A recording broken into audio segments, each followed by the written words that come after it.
exchange number 10. These have been so good. Let me just, sorry, my notes were not quite where I thought. So good morning, I already said that part. And we are so pleased to get to the feedback that we've been getting on these EO exchange events have been very popular and very timely. So we can continue these going on. So please keep showing up, keep telling your EO friends about the value you're getting here. Today's topic is liability exposure to business owners in a COVID environment. And I want to remind everybody that our last 15 minutes of this event, there's going to be some breakout sessions where we can create connections like we would before or after any type of EO event. So please hang on for that last 15 minutes. And don't worry, we're going to have time for Q&A. And then also, to help the conference, we are going to make sure we've got some good conversation starters. So don't worry about any awkwardness. What are we going to talk about during the connection side? And once again, another reminder on the questions, please put those in the chat, and then Samara and myself and Marla will make sure that we get those to the right panel members to get those questions answered. So without further ado, let me go ahead and introduce our very experienced and knowledgeable panel. We start with our Strategic Alliance partner, Chan Dillon with WC Dillon, our EO President-elect, Ginger Jones. We missed you at the EO Talks the other night. And EO member and Strategic Alliance partner, my friend, Sam Sanchez. Good to see you, Sam.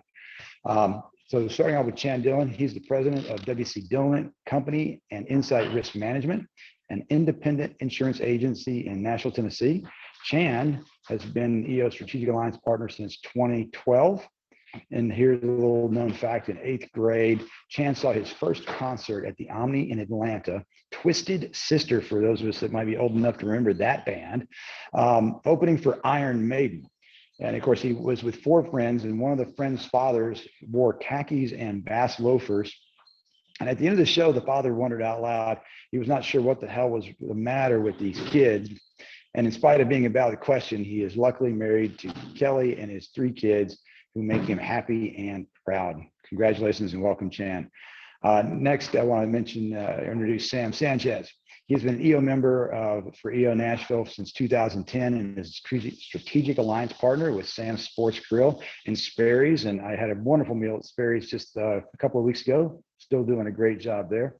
21 years in business and now semi-retired. Don't we all want to be there? 4 years ago, Sam had his 9th spinal surgery. 3 weeks in the hospital, learning to walk again, and 6 months later was diagnosed with stomach tumors. He, having just turned 51, he realized that life is short, and so now he works to make he works as much or as little as he likes. He shared, having gone through having gone through all of that, all of those other medical challenges, that the pandemic was much easier to deal with. He has 2 boys of college age, 18 and 20, bless his heart, and a fiance. And if not for the pandemic, they would have already gotten married. And Sam, I look forward to hearing about that.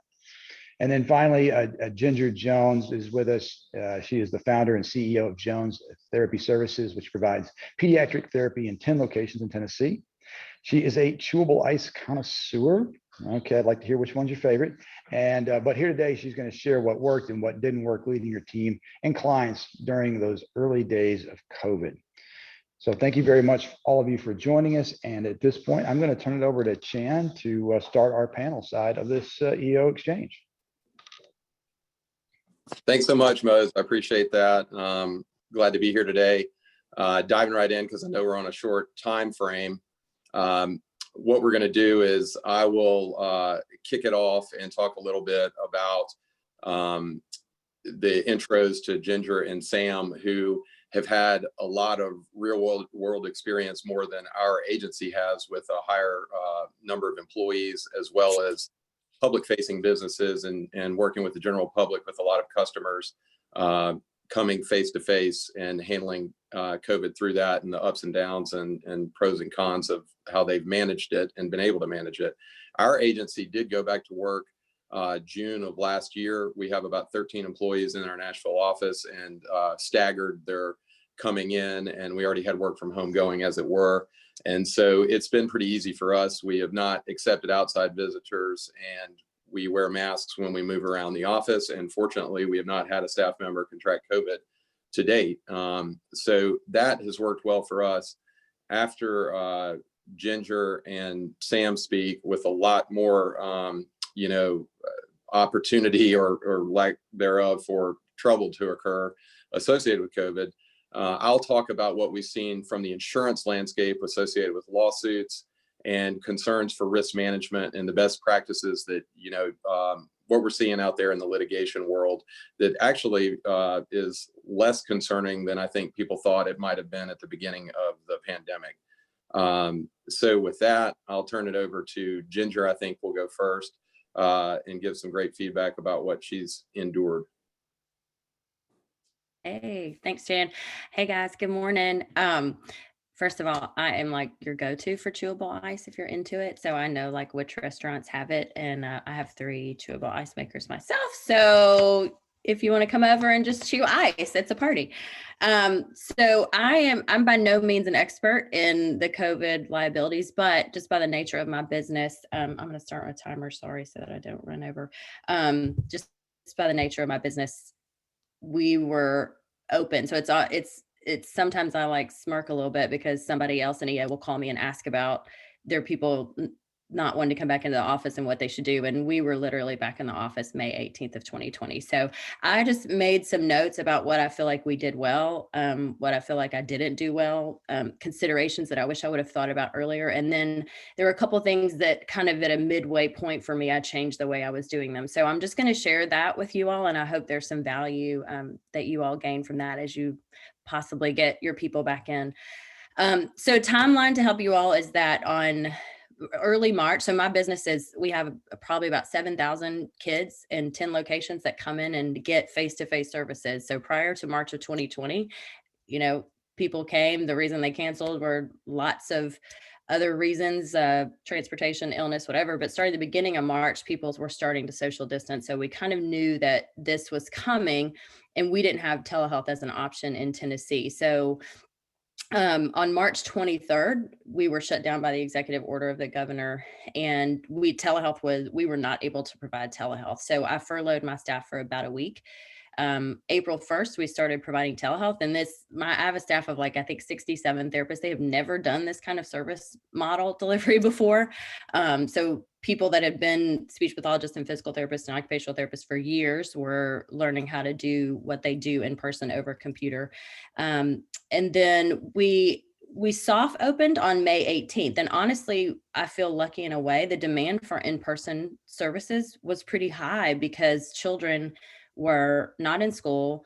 They weren't going to sports. They weren't doing anything that they normally do. And we work with a lot of children with ADHD and autism, and routine is very important to them. So as soon as we were able to open our doors, parents wanted to be there. And I felt a responsibility to provide a safe environment for not only my employees, but for them. So we soft opened on May 18th. And that was for people that couldn't access telehealth. We also have offices in some rural areas. So we're in Crossville, Tennessee, we're in Shelbyville, we're in Dixon. And some people come for maybe 30 minutes to an hour outside of those. And so we have people that don't have internet. They couldn't do telehealth. So we soft opened for those people. And then on June 1st, kind of opened the doors to everybody. So all that to say is I'm going on like a year now of my whole staff being in the office.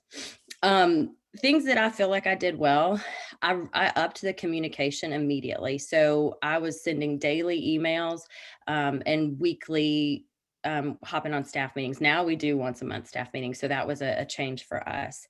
I reminded people frequently of the policies. I was shocked how much I needed to do that, but I reminded people of the policies. And then I learned halfway through, I had to kind of resolve myself of any responsibility of people not following those. So that's an experience share for you all, because that was hard to see. I also picked an authority to follow, and things may be different now, but in May of last year, everybody was saying something different, and that was extremely challenging. So I was trying to balance staff expectations, individual comfort levels. And so for me, it was just the CDC, and that was sometimes changing every day.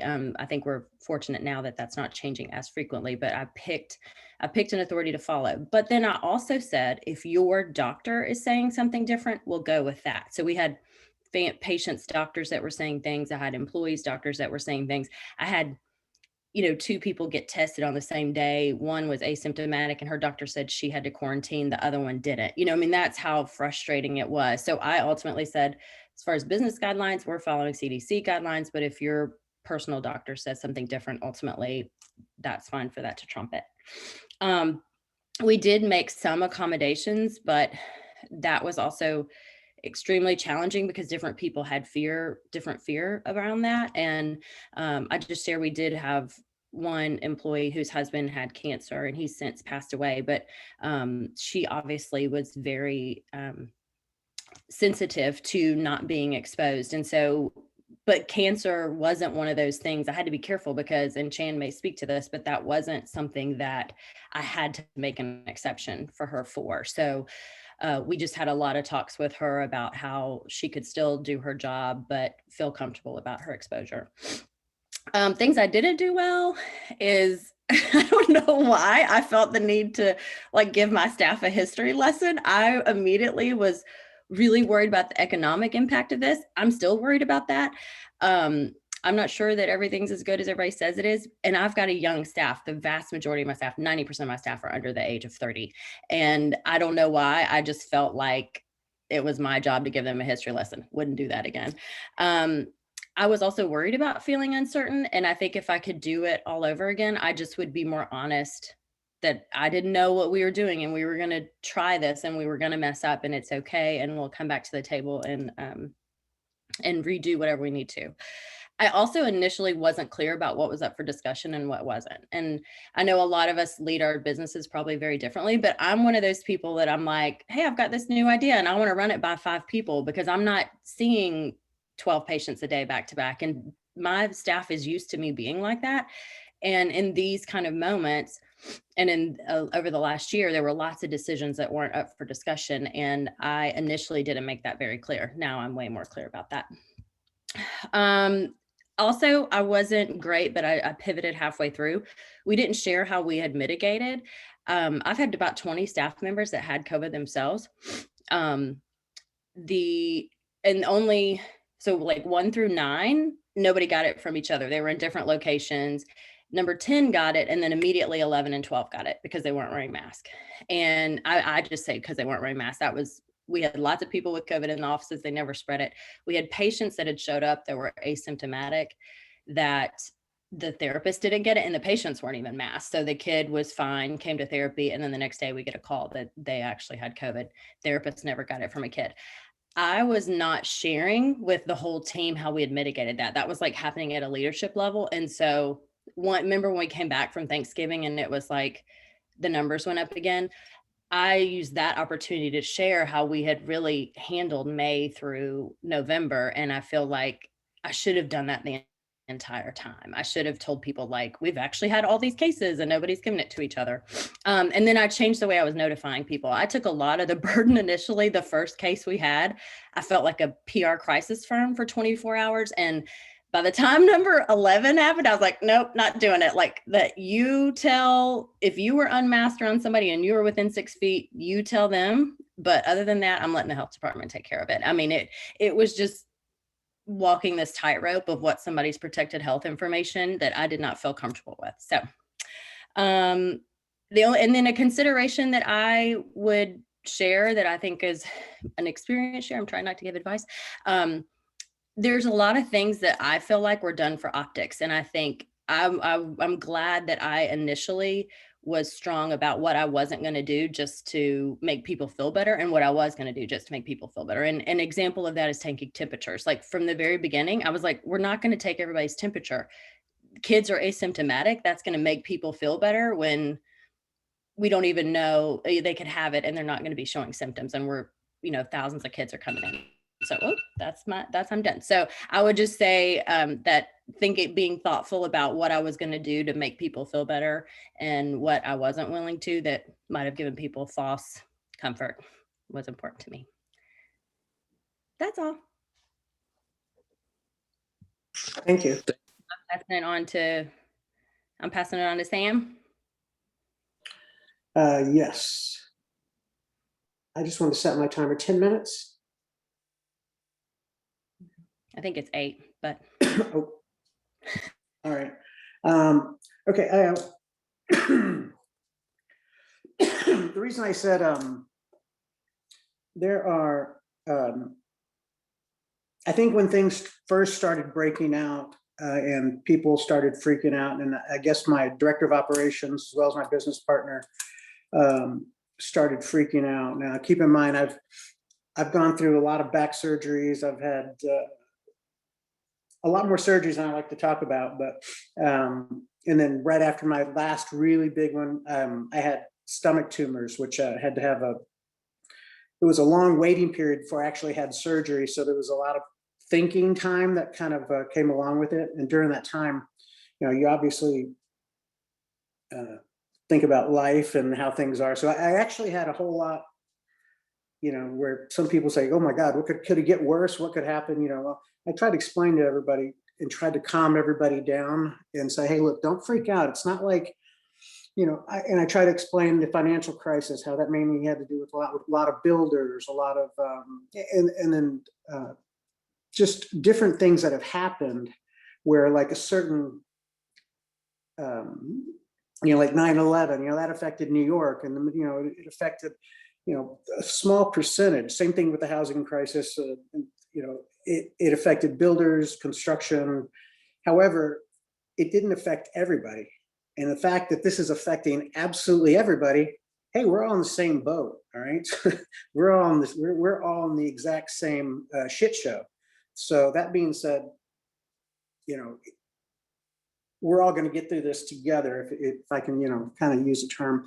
So I guess a lot what I did was mainly calm people down, because I think a lot of people were very, very scared for good reason. And then you had some people that were not scared at all. And, you know, some people, I'm not taking one side or the other. What I'm saying is that dealing with the general public, with people walking in constantly, you don't know what their thoughts are regarding the pandemics. And so, you know, any given day we would have somebody from the different extremes, right? And so that being said, we followed, I immediately assigned somebody in our upper management, our HR person, to say, your number one job until I say stop is to know exactly what CDC regulations, what Davidson County regulations are, Sumner County, Robertson, all our counties. You need to know what every Monday when the new rules come out. And I said, for that matter, I don't even know who the authority rule is other than the CDC, but I assigned her number one duty to just be the authority on the pandemic, so we could respect anybody that we would respect everybody's wishes. So as it kind of kept going on, you know, I guess I was so much more relaxed. I was like, oh, it's going to be, you know, it'll be over in, you know, 6 weeks, 8 weeks, you know, 9 weeks, 12 weeks, you know, before you know it, you know, I mean, it's still going as far as I'm concerned, because we still have guidelines that we have to follow. And there are still people that are, you know, very, very concerned. So, but for the most part, we also told everybody not to tell you, not management and servers, we would tell them, you know, don't tell anybody or speak to customers about what you think is, you know, only go by what you know for sure, that CDC, or that you have a reliable, you know, a reliable source, and not just something that you heard, or you heard somebody say something and, you know, hearsay. Restaurants are, you know, the absolute worst for, you know, gossip and employees talking to customers. And we didn't go one way or the other. We just played strictly by the CDC rules. And I'm we probably, like when they said we could be at 25%, we were probably pushing 35%. When they said 50%, we were probably doing 65, 70%. But we allowed our customers to pretty much tell us what they were comfortable with. And this way, by not upsetting anybody, it allowed us to be a little bit more successful. But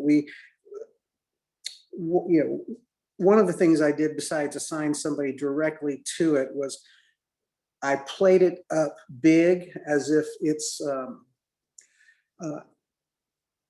and I guess one of the, one of the things like you can compare it to in order for a restaurant or a bar, try to explain to them, it's very similar to like a very, very horrible health department score, a very, very, a wrongful death lawsuit from somebody, having had too much to drink at your bar, or you being named to it. Anyway, the whole idea of being named into the press. And that to me was the biggest fear, is that I knew there was going to be one restaurant in Nashville that was going to all of a sudden have this huge giant outbreak, and all of a sudden employees and customers, and if it got that big, a lot of restaurants are going to be hit that way. I just didn't want to be the first one on TV. So I played it up very big, yet I tried to calm everybody down. I guess I just more worked on the culture of how serious it was, and yet not freak them out so that they, so they wouldn't. We kept paying everybody. We made sure everybody still got paid and everything, so that at least they felt like we were rock solid in our finances. Even though at the time, I think I read more the second quarter last year than I have in the last probably 10 years. That wasn't,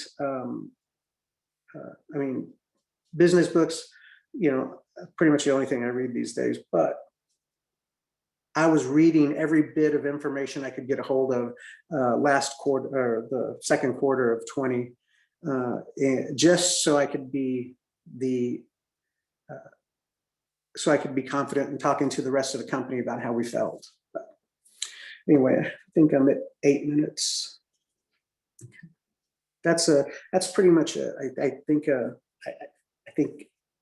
I did the best on calming everybody down, which by the way, I did try to sue our insurance company for business interruption, unsuccessful. So they told me that it wasn't going to happen. So that's probably a segue. When we actually, I'll try not to focus too much on the business interruption, because we have touched on that in prior EO conversations. Today it's more about the liability side of it. And I think it boils down to liability from two different sides. Liability for employers related to their own employees, and then also with the general public.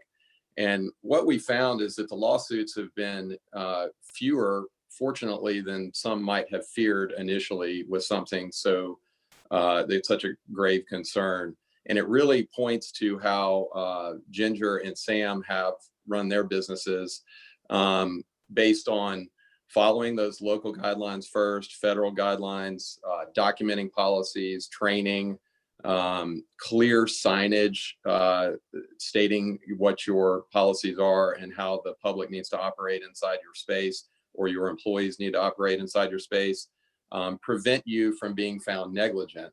And what a lot of states have done, and negligence is the key word, it's that gross negligence. If if you're doing things to the best of your ability based on the information that's provided, very hard for someone to contend that you were negligent and therefore liable for them getting COVID. First of all, proving that they got COVID in a certain place is a challenge to begin with, although not out of the question. But to prove that it was your fault that they got COVID, or contend that it was your fault and have a court deem that reasonable, is challenging at best. And the states have actually intervened. And so I will see if I can do a share screen here. This will be an amazing interactive part of our presentation with Adobe technology here. But Tennessee, as part of the COVID Relief Act, and other states have followed suit, said that specifically an individual or legal entity will not be liable for loss, damage, injury, or death that arises from COVID unless the claimant proves by clear and convincing evidence the person caused the injury by an act or omission constituting gross negligence or willful misconduct. So that has really insulated employers from the general public lawsuits, a third-party lawsuit associated with COVID, and someone claiming that at Sam or Ginger's place of business, they got COVID there, and it caused them personal suffering and damages, et cetera, et cetera. So that's very helpful in Tennessee, and other states, again, have followed suit for those who do business in other states. That you would have to look to each state to see if they've passed legislation. I know Mitch McConnell had that as part of a federal act, but I do not believe that is passed. Of note, too, with regard to the lawsuits, there is employment lawsuits. There haven't been as many of those either, and they tended to be really large organizations with class action, not smaller businesses. And we're talking publicly traded types of companies, and the meat packing plants where they did have huge outbreaks. Those were more logical to have employment related lawsuits. Most of the employment related lawsuits have been around wrongful termination. I lost my job, which is really a different kind of exposure. And as far as general public lawsuits against businesses saying they contracted COVID, other than the cruise industry, those have been fairly limited as well. Again, just based on the challenge of proving the negligence. I want to back up real quick and talk about what covers each. So if it's an employment related lawsuit, that's another thing. If you have workers' compensation insurance, that insulates the employer, because the work comp insurance company is responsible for handling the damages associated with that claim. The lost wages if the person is out of work for a while with a more severe case of COVID, and if the medical bills as well. So the employer is not on the hook for any of that. And if the insurance company says we can't confirm that you contracted COVID at your place of work, again, not out of the question that an employee could be reasonable in that contention, but hard to prove. Work comp carriers have covered COVID related claims for certain. However, it's between them and the employee. So that does insulate the employer. The only area where an employer could become liable, again, is the gross negligence. And a work comp policy does have built-in provision through what's called employer's liability to protect an employer, even if they were considered grossly negligent, up to a certain limit of insurance to cover that claim. So the work comp coverage does provide great protection for employment-related COVID claims. Now, from the general public, there is general liability insurance that would stand to potentially protect an employer. But this is something, the insurance companies, tied into Sam's comment about the business income, they've looked at this as a level of something that is uninsurable because there's so much exposure. And that's how they treated the business income. And they said, we never intended to cover it. Well, if someone alleged that they got COVID at your place of business from the general public, that should be covered, because that's a bodily injury claim that should be covered by a general liability policy. One item of note that I think is really important to know in this meeting, though, is that some insurance companies are coming out with exclusions for this. Frankenmuth is a company we represent that has added a communicable disease exclusion to commercial general liability policies. So you want to confirm if your insurance company has this exclusion. These will be coming into your renewals this year. And if it is a concern for your company, you want to address it with your agent to find other insurance companies. That West Bend, for example, is coming out and saying, we're not doing this. We feel like we can manage this exposure. Frankenmuth says it's too big for us. We don't want to manage it. We're going to exclude it. If you're our business, I frankly wouldn't be all that concerned. We don't have a lot of general public facing activity, and it would be really hard for someone to say that we caused them to get COVID and that we were grossly negligent. So I'm not going to be that concerned about that exclusion. If I were Sam or Ginger, I might be more concerned about it. With that many footprints coming in your place of business, you might want to seek another carrier that's not going to throw this at you. I think that is about it for my time as well. We've gotten to 9:31. Probably a good time just to open it up to questions and see where we are. Thank you, Chan. Thanks to the entire panel. And yeah, let's jump right to the questions. And we've got a couple here from George, and I'll just read them out from everybody. So I guess posed to Sam, did the person that was assigned to track CDC have other responsibilities, or was this just an additional, or was this an additional duty for them?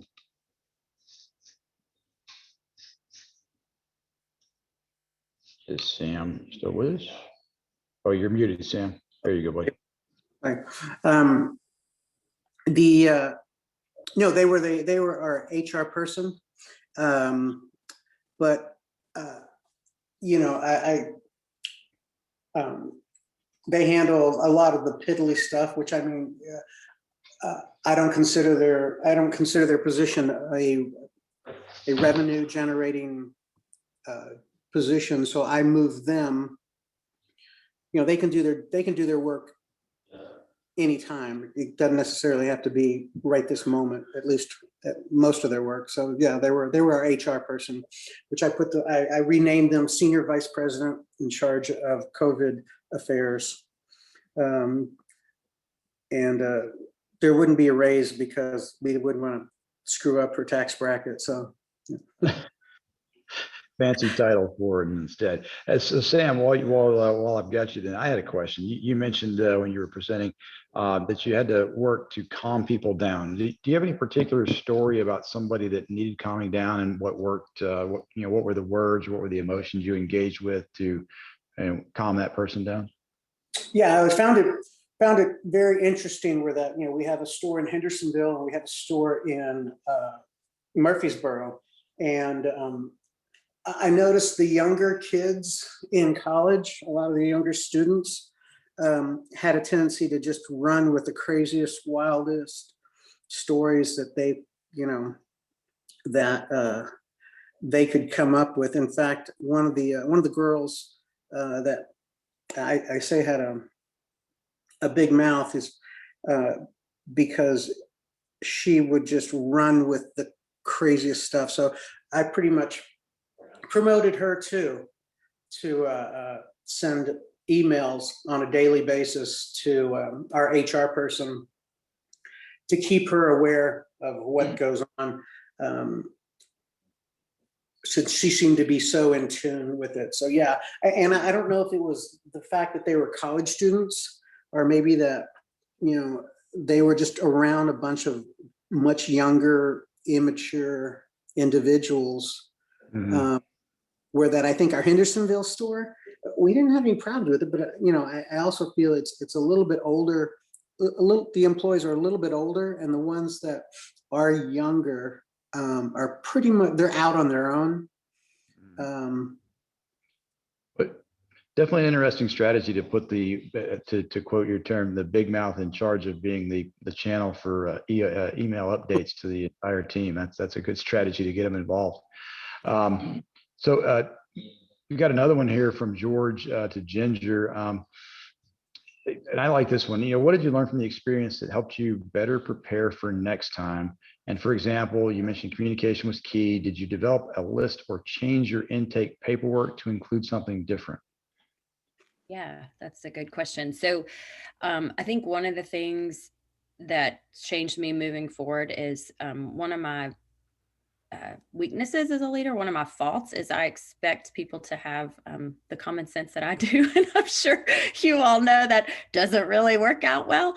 Certainly didn't work out well in a global pandemic. So there were times where I just was like, oh, people know that they're just going to do that, right? They're just going to do the smart thing. And what I've done now is we're very explicit. So we're getting ready to open our waiting rooms. We're piloting it in 3 of our locations. Our waiting rooms have still been closed. But yesterday I spent a lot of time on a document that parents will have to acknowledge about our new waiting room policies. And before I might have just been like, hey guys, when your family comes, like tell them the waiting rooms are open and they can't arrive more than 10 minutes earlier. I just would have been more flippant about it. And now it's like, I'm much more aware of the fact that I need to be getting ahead of things and I need to be very, very clear. So I think that, and also, yes, we did a lot of the screening, when we were open before a lot of places were open. So people weren't used to acknowledging, I guess, that they didn't have symptoms of COVID. So in those, like, I want to say in the first month, I mean, it was like a clinician going out to the car with a clipboard, getting a kid, gloved up and like, do you have a fever? Have you left the country? All that, which, over time it became, when things started to open up, that was plastered everywhere. So we let go of that procedure, but we were doing that initially. Hope I answered that question. Yeah, thank you. Jan, one for you. I mean, and from Chris Corby, what do you see moving forward? Is there guidance regarding any particular stance we should take as we get into the phase of many being vaccinated, many not, and of course there's the continued debate around that question. Well, one component of that I've had questions about is requiring employees to be vaccinated. I think you could really run afoul if you attempt to require an employee, and even the idea of giving an incentive for employees to get vaccinated. We've seen that there is legislation around wellness benefits where employees have sued saying, I wasn't able to engage in this wellness program where my employer offered a carrot of financial benefit or something like that in order to enter our wellness program. And so it could be treated similarly to that. And, with claims attorneys out there, they will find things to latch onto where they feel like someone has been quote unquote discriminated against. So I think at the small employer level, though, I would be less concerned about the giving of an incentive for employees to get vaccinated, because what are the damages? Okay, fine, we'll go ahead and give you the $200 that we gave everybody else to get vaccinated, or the half day off, or whatever it was. So damages is a big thing, and that kind of ties in to, I mean, people can sue you, sure, for anything, and it is a pain, and you might potentially have to hire attorneys, but what are their damages? That would also be the case for the general public. Now, if I was running a restaurant and the quote unquote vaccine passport, without trying to get into politics, I would be concerned about trying to require people to have a vaccine to enter my place of business, unless I had very deep pockets and was prepared to fight it legally, which it seems like a private business ought to have the right to impose those kind of restrictions if they so choose. However, it doesn't mean you won't get sued. And insurance coverage for something like that would be nuanced too, depending on the type of business, because a general liability policy wouldn't cover that. A D&O, directors and officers liability policy, might respond to that. But you haven't caused anybody any bodily injury. So, what liability insurance would respond to that? Professional liability could, but, in the restaurant business, you would typically have a professional liability policy because you're not providing a professional service like a doctor is or an accountant is. With regard to moving forward in the vaccine, I would read everything I possibly could, like Sam said, before making a decision about a policy I wanted to have. And then hopefully we'll just continue to have more and more folks vaccinated, and we'll see the numbers that have flattened start to reduce again. And then, we'll be able to make easier decisions moving forward. Thank you, Jan. Ginger, I had a question. You mentioned, let me look at it. I want to try and get this right. Addressing the fears of the team. I think that fear has played a big role in a lot of people's reactions and responses, either the lack of or the possibly even being a bit on the hysterical side. what were some of the fears that you had to overaddress, and any strategies or shares that you found valuable to, once again, much like Sam, calm those people down? Yeah, actually, Samira, would it be okay if we didn't record so that I could, because this is actually a perfect segue.